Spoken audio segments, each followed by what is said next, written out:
Aujourd'hui, partons à la découverte du château de Montfaucon dans la Vienne à Marigny-Brisay. L'édifice a été érigé à une époque imprécise, peut-être au XIVe siècle, voire plus tôt. Contrairement aux autres châteaux qui portent le même nom, c'est-à-dire Montfaucon, il se distingue par sa position géographique quasiment sans défense naturelle. En effet, les autres châteaux de Montfaucon sont souvent situés en hauteur, bien perchés au haut d'une montagne. Le château vient de la famille de Montfaucon qui était présente au XIVe siècle. Pour les troglodytes, ils sont datés a priori du XIIe et du XIIIe siècle. Ce sont à la fois des troglodytes de défense et évidemment d'habitation également. Mais rien ne dit aujourd'hui qu'une maison forte, qu'un bâtiment de défense n'existait pas déjà à l'époque comme ça pouvait être le cas. À quelques centaines de mètres, nous avons également une carrière de pierre qui permettait de construire la maison forte actuelle. Alors étonnamment, aucun élément religieux n'a pour l'instant été trouvé. Une rareté quand même à une époque où la dimension religieuse était centrale. Néanmoins, ça ne veut pas dire que ça n'existait pas, qu'il n'y a pas eu d'édifice religieux, mais aujourd'hui on n'en a aucune trace. Alors la datation de cette maison forte est assez difficile, puisque on pense qu'elle est du XIVe siècle, mais on a certaines modifications qui ont été faites au XVe et au XVIe siècle. Alors là, il ne s'agit pas d'un château fort, comme on pourrait voir dans l'imaginaire collectif, mais plutôt d'une maison forte qui servait de résidence seigneuriale. Les tourelles d'angle que nous voyons actuellement sont pleines, c'est-à-dire qu'on ne pouvait pas rentrer à l'intérieur.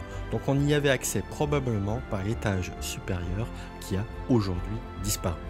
Elles avaient probablement pour objectif notamment de supprimer les angles morts qui étaient relativement imposants vu le type de conception de la maison forte.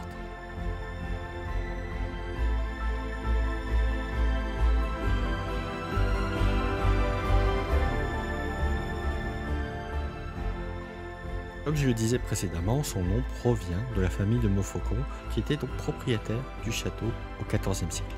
Fin du XIVe, en 1397, c'est Jean Cagnard qui en devient propriétaire en se mariant avec Jeanne de Montfaucon. Puis ensuite, en 1476, on trouve un Jacques Devieux qui le rachète, suivi de la famille de Louis de Montléon au XVIe siècle.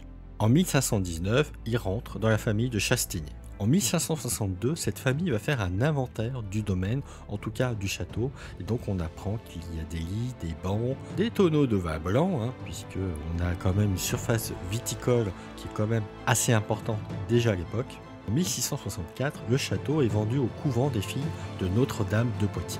Donc une terre viticole, encore à cette époque, puisque les filles de Notre-Dame de Poitiers vont l'utiliser pour vendre leur vin à Poitiers.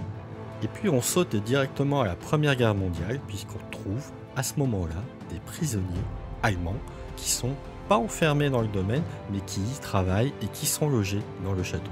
Vers 1970, alors que le domaine et le château, la maison forte résistaient assez bien aux affres du temps, et malheureusement il est pillé entre les années 70 et 80, et ce sont ces poutres de chêne qui ont été volées, qui fait que le château est totalement vide aujourd'hui et massacré.